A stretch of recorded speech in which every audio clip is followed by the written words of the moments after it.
ప్రభువును ప్రియ రక్షకుడైన దేవుని పేరిట మీ అందరికీ శుభాభివందనములు తెలియజేసుకుంటున్నాను.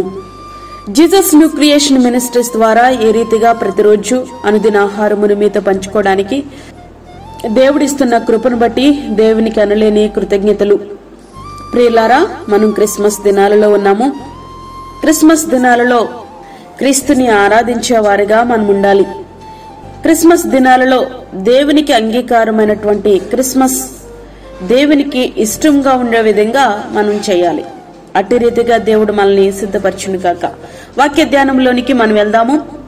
మత్తయి సువార్త 2వ అధ్యాయము 1-2 వచనములు.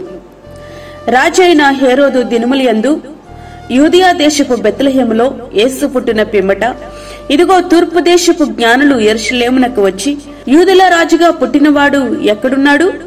తూర్పు దిక్కున మేము ఆయన నక్షత్రమును చూచి ఆయనను పూజింప వచ్చితమని చెప్పిరి.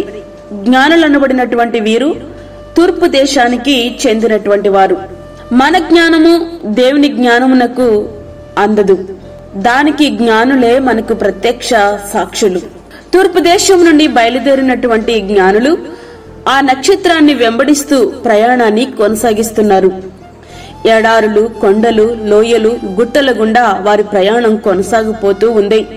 రోజులు గడుస్తున్నాయి, వారములు గడుస్తున్నాయి, నెలలు గడుస్తున్నాయి, సంవత్సరాలు గడుస్తున్నాయి.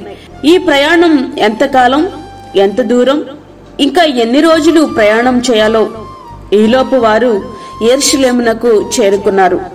అక్కడ ఒక పెద్ద రాజభవనం వారి కంటపడింది. వారి ఆనందానికి అవధులు లేకుండా పోయాయి. ఎందుకంటే వారి జ్ఞానం ఆ రీతిగానే ఉంది. కారణం, ఈ లోక జ్ఞానం ప్రకారం రాజు రాజకుటుంబంలోనే జన్మిస్తాడు. ఆ జ్ఞానులు అంతవరకు నడిపించిన నక్షత్రాన్ని పక్కన పెట్టి స్వంత నిర్ణయంతో రాజభవనంలోనికి ప్రవేశించారు. జ్ఞానులు తీసుకున్న సొంత నిర్ణయం ఎంత మూల్యం చెల్లించిందంటే, ఆ దినాలలో 2 సంవత్సరముల లోపు వయసు గల మగపిల్లలందరినీ హేరోదు చంపించడానికి కారణమయ్యింది. ప్రియా స్నేహితుడా, వాక్యమిట్టినటువంటి ప్రియా దేవుని బిడ్డ, దేవుని మార్గాన్ని విడిచి మనం తీసుకున్న నిర్ణయాలు ఎటువంటివైనా సరే మనతో పాటు మన కుటుంబం, సంఘం, సమాజము కూడా భారీ మూల్యం చెల్లించాల్సి వస్తుంది. ఆ జ్ఞానులు మార్గము తప్పినా తిరిగి మరలా నక్షత్రాన్ని అనుసరించి గమ్యం చేరుకోగలిగారు.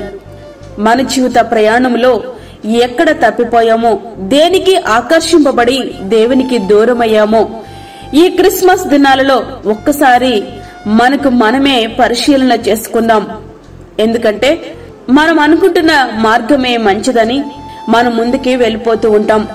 సొలొమోను రాజు గారు అన్నారు, నీ ఎదుట ఉన్న మార్గము నీకు మంచిగానే కనబడద్ది, కానీ తుదుకు అది మరణానికి దారి తీయును అని. కాబట్టి మనము ఏ నిర్ణయాలు తీసుకుంటున్నాం, ఏ విధంగా ముందుకు వెళ్తున్నాం? రక్షకుడైనటువంటి యేసుక్రీస్తు ప్రభువారు నీకు మార్గదర్శిగా ఉన్నట్లయితే సరైనటువంటి మార్గములో నిన్ను నడిపించి శ్రేష్టమైనటువంటి ముగింపులోనికి ఆయన నిన్ను తీసుకుని వెళ్తారు. ఆ రీతిగా మనం ఈ క్రిస్మస్ దినాలలో క్రీస్తుని వెంబడిద్దాం. దేవునికి ఇష్టమైనటువంటి జీవితాన్ని జీవిద్దాం. ఆ రీతిగా మన జీవితాలు మనం సిద్ధపరచుకుందాం. అట్టి కృపా ధన్యత ప్రభు మనకి అనుగ్రహించునుగాక. ఆమేన్. వాక్యమైన ప్రియ దేవుని బిడ్డలారా, ప్రార్థనలో ఏకీభవించండి. పరిశుద్ధుడైన తండ్రి, ప్రేమగల యేసు ప్రభువా, శ్రేష్టమైన మరి యొక్క దినం మా జీవితంలో మీరు అనుగ్రహించారు, నీకు వందనాలు. ఈ దినమంతటి కొరకు మీరు మమ్మల్ని సిద్ధపరచండి ప్రభువా. ప్రతి విధమైన శోధన, కీడు, ప్రమాదము, తెగుల నుండి మమ్మలను, మా కుటుంబాలను మీరు కాపాడండి. మాకు తగు భద్రతను మీరు దయచేయండి ప్రభువా. అదే విధంగా దూరదేశంలో ఉండి వాక్యముని విని ప్రార్థనలో ఏకీభవిస్తున్న ప్రతి కుటుంబాన్ని జ్ఞాపకం చేసుకోనండి. వారికి కావలసిన నీ కృప సమృద్ధిగా మీరు అనుగ్రహించండి. ఈ దినమంతా కూడా మీరు మాకు తోడుగా ఉండి నడిపించి, మాకు కాదు యెహోవా, మాకు కాదు, సమస్త మహిమ ప్రభావములు మీకే ఆరోపించుకుంటూ యేసు పరిశుద్ధ నామమున అడిగి వేడుకుంటున్నాము తండ్రి. ఆమేన్. ఈ యొక్క వర్తమానములు మీ బంధువులకు, మీ స్నేహితులకు షేర్ చేయండి. దేవుని పనిలో మీరు కూడా పాలుభాగస్తులు కండి. అదే విధంగా మీ ప్రార్థన అవసరతలు మాకు తెలియచేయండి. మా ఫోన్ నంబర్ 9177377559. దేవుడు మిమ్మును, మీ కుటుంబమును దీవించునుగాక. ఆమేన్. దేవుని సేవలో మీ సహోదరి అన్నామణి సాల్మన్. ఫ్రెండ్స్, మరిన్ని వీడియోస్ కొరకు మా ఛానల్ని సబ్స్క్రైబ్ చేయండి, షేర్ చేయండి, లైక్ చేయండి. దేవుడు మిమ్మల్ని దీవించును గాక. ఆమేన్.